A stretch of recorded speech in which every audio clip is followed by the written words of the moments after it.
Hey guys, it's India Monee. Welcome back to my channel and welcome back to another Insecure review. So this episode was episode 6 called Lowkey Done, and this was another filler episode. It wasn't really action packed. It just gave us more perspective into the story. So let's just get straight into it. So this episode was all about everything post the fight at the block party. And we're just seeing everyone's emotions and reactions to what happened. I think that this episode really put things in perspective to show us where Issa is and how she's feeling about the situation. And I'm really kind of surprised. So the first thing about this episode that really stuck out to me that I loved was a different world reference, the relax, relate, release, I love that reference. I say that whenever I feel like I need to relax and relate and release. So I love that part. Nathan got a job, baby. He is working. He looking real smooth. And Nathan with his BDE, his big dick energy, I just love it. Him and Issa talked, and he was asking how she was, just checking up on her, and he was like, yeah, we can talk, hit me up. I really like that. Over here we're Nathan fans over here, so I really liked that he was there for Issa, just asking her how she was after everything. What I didn't really quite understand was why was Issa trying to be nice to everyone. I guess because at the beginning of the episode, Issa is definitely hearing Molly's voice calling her a user, and just remembering all the bad things that Molly said about her. So I guess she's trying to just be overly nice to everybody, and trying to buy the stuff for the pregnant lady. I mean, we've all been there trying to help people, but we don't have enough to give. And then her trying to help the old man. I didn't really see any significance in that. Comment in the comments, let me know, what do you think it meant? With her and the old man going back and forth for so long. I feel like that was low-key 30% of the episode. Why is this old man here? I didn't get it. I just feel like it was maybe comic relief. I don't know. I just wasn't really feeling all of that. But yeah. So the next scene was with the girls. Oh my God, seeing Kyla Pratt definitely was oh my God, nostalgia. Oh my God, we love Kyla Pratt. So she was on a bachelorette party, and I've seen scavenger hunts like this with people doing funny, crazy, wild things. But I just thought that this group of women were so rude. Let's talk about how they were rude first. Okay, so Issa, shared her alcohol with them, telling them places to go and all these things, and they really dined and dashed on her and just used her. I feel like this just reminded us, no matter what you think is funny or what you think is cool, don't be rude to people, and don't do things like this to people, because you never know what somebody is going through. And I feel like it just really hit Issa hard at such a tough time. But on the other side of that, I loved how they were bigging her up and gassing her up, because I feel like in the moment, even though it was kind of fake love, I feel like they were kind of genuine. I don't know. Let me know in the comments down below. Do you think that the bachelorette party girls were genuine? I feel like, Issa was telling them oh, I'm a culture curator. And I'm damn, that is so 2020. Everybody is a culture curator. But I just love that she called herself that. And I feel like in this moment, Issa is really realizing who she is. And she is the plug, and she is valuable, and she does know LA, and her events do matter, and they are cool, and other people would think that. I feel like Issa's realizing these are the type of friends that she wants, and the current circle that she has isn't that. So even though the bachelorette party girls gave her fake love, they low-key showed her what she was missing out on and what she really wanted.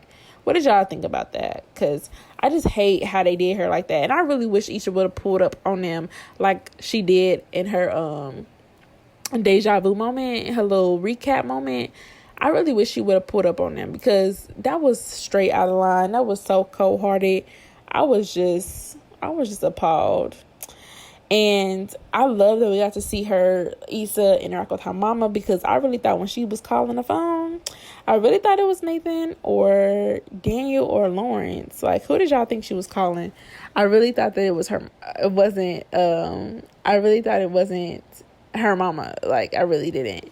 So the conversation with her mom was really cool. She talked about finding herself and growing pains and just like friends growing apart. And I feel like at this moment it just felt like, Issa was alone. She was avoiding Kelly. She didn't want to talk to Tiffany, I'm sure. Like, I mean, what is Tiffany good for?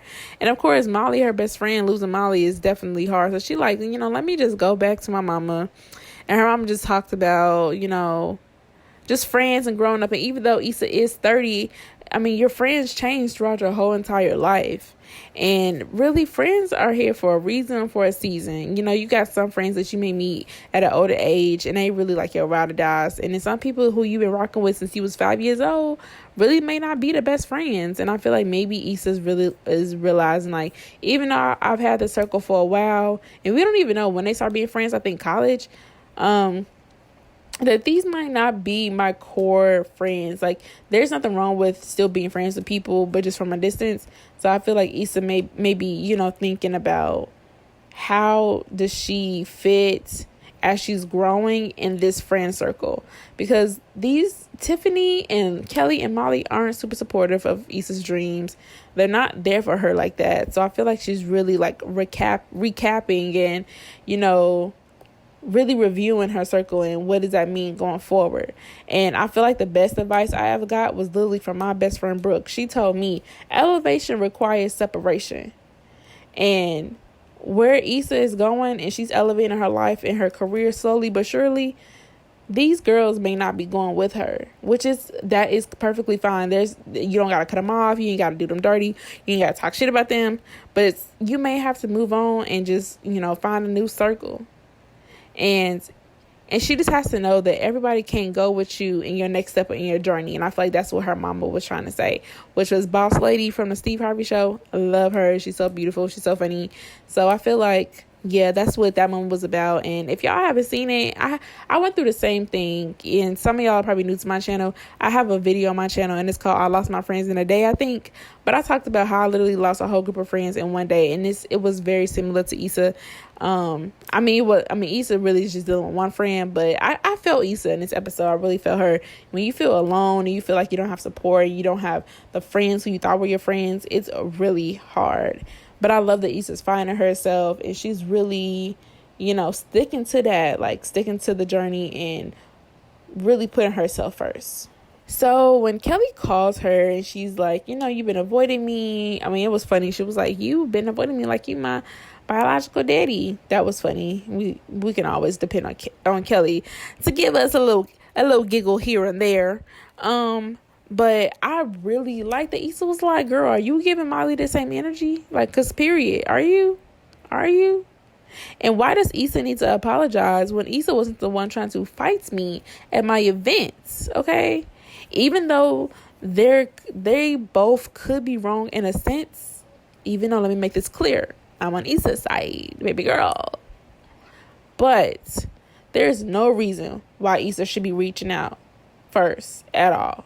Period. What do y'all think? Do y'all think that Molly should reach out? Do y'all think Issa should reach out? I mean, since Molly was the one trying to throw hands, if Molly don't reach out, then Molly not my friend no more. And that's just on period. If you try to fight me, I'm not reaching out to you. And I just feel like Issa really is just tired. She's really tired.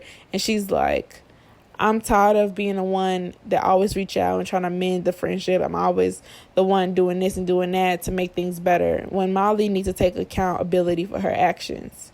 She needs to reach out to me and she needs to chalk up her pride.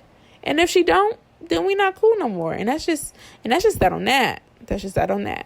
Okay, so then the next scene is Issa. She's having self-care Sunday by herself and she's smoking and she's chilling. She's having a good time by herself, and then she's responding to all her good vibes on her social media page. I love that she was like, the next event is coming, because that just shows that she's confident, she's ready for the next step. And I'm literally so proud for Issa. I'm talking about Issa like she my real friend in real life. Like, I'm just so proud that she's really just going up. She's glowing up, and I don't understand Kelly and Tiffany and Molly. Like, how can you not be there for your friend and be supporting her and bigging her up? Like, these other girls, like the bachelor party girls, really is me. Like, damn girl, you really doing that? You the plug? You got Vince Staples?